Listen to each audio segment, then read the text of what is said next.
É convidado este 24 horas para olhar para a situação do país e para a economia em particular o empresário Eduardo Rangel, a quem agradeço a participação neste 24 horas. Quando olhamos para estas metas fixadas agora de novo pelo Ministro das Finanças, o que é que um empresário que tem investimentos cá e que está a tentar exportar e tem investimentos lá fora, o que é que pensa? Não, bem, em princípio, estas medidas que foram anunciadas hoje, estas alterações que eventualmente a Comissão Europeia, vão ser solicitadas à Comissão Europeia e à Troika, a possibilidade de o déficit não ser em 2014 os 3%, mas em 2015. Isto significa bastante para a economia portuguesa, ou seja, vamos ver como é que o Governo articula isso com a pressão da austeridade que está neste momento em cima da mesa, em cima de nós.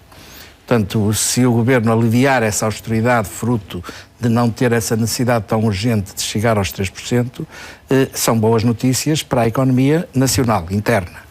Claro que em termos de economia, em termos de investimento estrangeiro, daquilo que nós fazemos como investimento internacional, não terá tanto impacto, não é? Portanto, há aqui um outro número que me parece também significativo. Uma recessão de 2% é o dobro do que estava previsto. Isto significa também o quê? Isso é mais grave. É mais grave e, por outro lado, também esta medida de poder também aliviar o ano 2013 e o 2014 em relação ao déficit pode ajudar a que a recessão não vá aos 2%. Na verdade, a recessão é que marca o consumo interno, é que marca a nossa exportação e, portanto, estamos aí perante uma má perspectiva. Mas aqui a recessão é uma consequência. Acha que esta política que está a ser seguida de aumento de impostos, de algum aperto na vida das famílias, está a resultar? Não, há uma coisa que nós temos que ter a certeza. Está a resultar.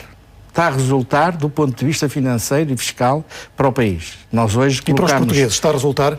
Nós hoje colocamos 1.500 milhões de dívida a taxas muito aceitáveis, onde a procura foi maior que a oferta.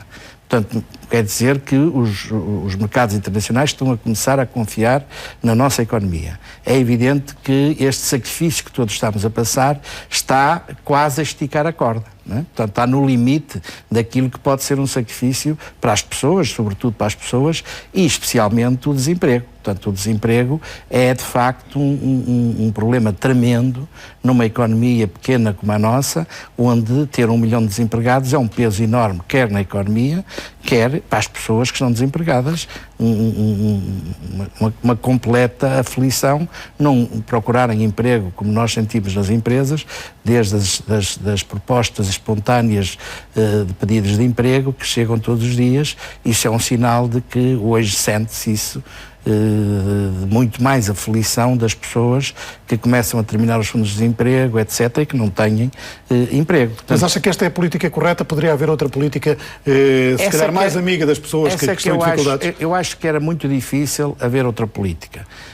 Nós sabemos todos que estávamos... Uma coisa é difícil, outra coisa é ser desejável. Qual é a sua opinião? Acho que deveríamos ter outra política? Não é? Portanto, seria muito desejável que não tivéssemos que ir, ou que o país não tivesse que ir tão fundo na política tão restritiva que tem hoje, sobretudo ao nível dos impostos. É muito duro ao nível dos impostos e ao reduzir a economia interna, sobretudo a economia interna, o que aconteceu foi que fecharam muitas empresas, foi que aumentou muito o desemprego e, portanto, põe em risco e continua a pôr em risco mais emprego. Portanto, a falta de investimento público, há aqui todo um conjunto de coisas que esta austeridade veio impedir que avançassem. O que quer dizer é que nós tínhamos que ter uma austeridade para conseguir pôr as contas em ordem. Mas se calhar a dose poderia ser diferente. Se calhar a dose poderia ser diferente se a própria Troika e quem negociou com a Troika tivesse conseguido um prazo maior. Nós não podemos esquecer que a Troika negociou um memorando para 3 anos e não foi sequer com este governo, não é? Portanto, não quer dizer que este governo... Embora este governo tenha participado também na negociação, os dois partidos participaram na negociação. Não havia muitas chances na altura, estávamos encostados à parede, ou era assim, ou então não havia dinheiro para pagar as reformas e os salários da função pública no mês seguinte, não é? Portanto, quando olha para o país e olha para o que o governo diz, percebe qual é o rumo que a nossa economia vai tomar? Ou isso terá que ser ainda definido depois desta crise? Olha, eu ontem ouvi um professor universitário num debate que dizia uma coisa muito, muito certa, que é: não há planos estratégicos para a economia de um ano para o outro. Os planos estratégicos na economia levam anos, portanto, ou são a 5 ou a 10 anos para se desenvolver um bom projeto económico para um país. Percebe que esteja a ser desenvolvido? Acha que... Acho que estão a ser feitas que país vamos ser coisas... nós daqui a uns tempos? O que é que vamos produzir? Onde é que poderemos criar essa riqueza necessária para vir mais emprego, para vir mais qualidade de vida? Estamos a fazer algumas coisas, sobretudo ao nível da exportação. Temos que reconhecer que o Ministério da Economia e, sobretudo, até o Secretário de Estado da Economia, que ainda hoje está na Venezuela e a semana passada estava na Argélia, a ajudar a desenvolver a exportação para esses países e a fechar contratos concretos com exportadores. Acho que está a fazer alguma coisa por esse caminho. O ICEP também continua a fazer algumas ações importantes e é por aí que nós temos... Há que haver um desafio em relação à situação. Se a economia interna não melhora, então temos que melhorar a economia para a exportação. Acha que as exportações terão que ser um motor para a saída da crise? Tem que ser um grande motor para a saída da crise. Quando falamos de exportações, falamos também de algumas obras polémicas. Por exemplo, a acessibilidade aos nossos portos, aos nossos aeroportos e agora este debate que foi reacendido da tal linha de alta velocidade para ligar a Europa aos nossos portos. Acha que é necessário construir essas vias de alta velocidade para sermos mais competitivos? Acho. Eu, aliás, acho que nós um dia vamos ter que construir o TGV também, não é? Não temos hoje condições para o fazer e, portanto, não o podemos fazer. Mas é necessário, na sua opinião? Na minha opinião, é necessário. É uma das formas... É necessário porquê? É uma obra tão cara e tão polémica? É uma obra muito cara em que o Estado português tinha que investir mais de 3.500 milhões de euros e que não tem condições para o fazer. Isto é como nós nas empresas, há investimentos que gostávamos de fazer, mas não podemos naquele momento porque não temos os fundos necessários. Agora, esta obra para mercadorias e, eventualmente, até poder meter algumas carruagens de passageiros, acho muito interessante. É uma obra que vai custar 700 milhões, pode facilmente ligar o Porto de Sines e o Porto de Setúbal à Europa, no fundo passar para a bitola europeia e ligar os comboios à Europa. Podemos chegar a Madrid em 4 horas e isto... Se calhar não percebem qual é essa diferença da bitola europeia para a bitola ibérica. Isto pode significar que o mesmo comboio faça toda a viagem, exatamente, sem necessidade de fazer outro transporte e sem encarecer esse transporte. Sem ter que mudar de carruagens ou usar carruagens com eixos que se possam ajustar a novas linhas.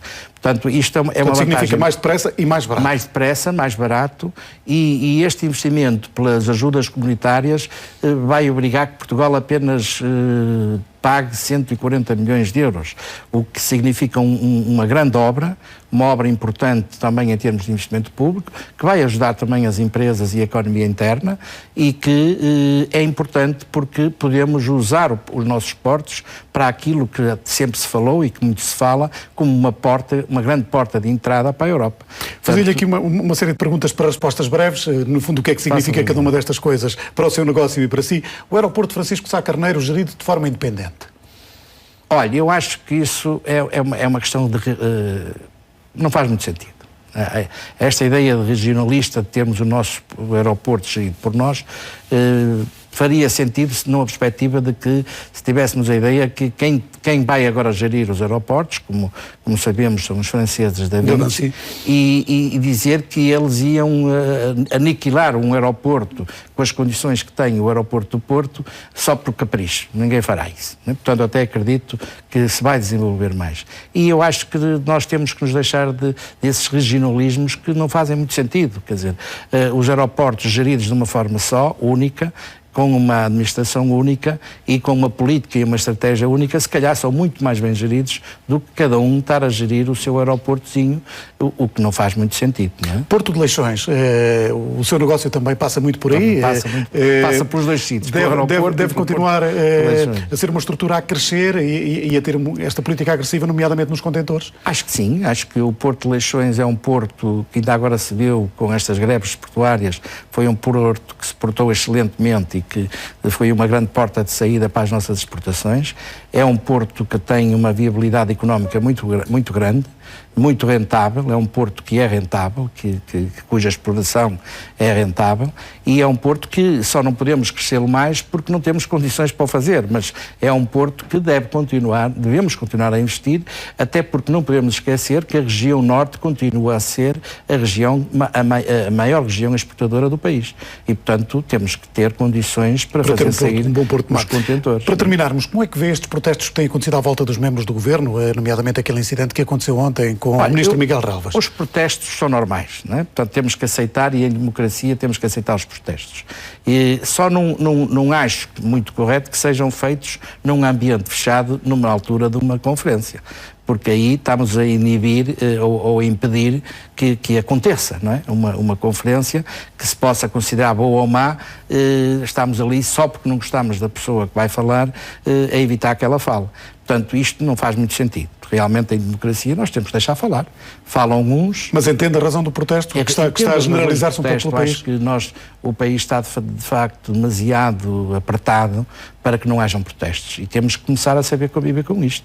Os protestos vão ser uma coisa normal, deste cotidiano, enquanto este regime de austeridade prevalecer.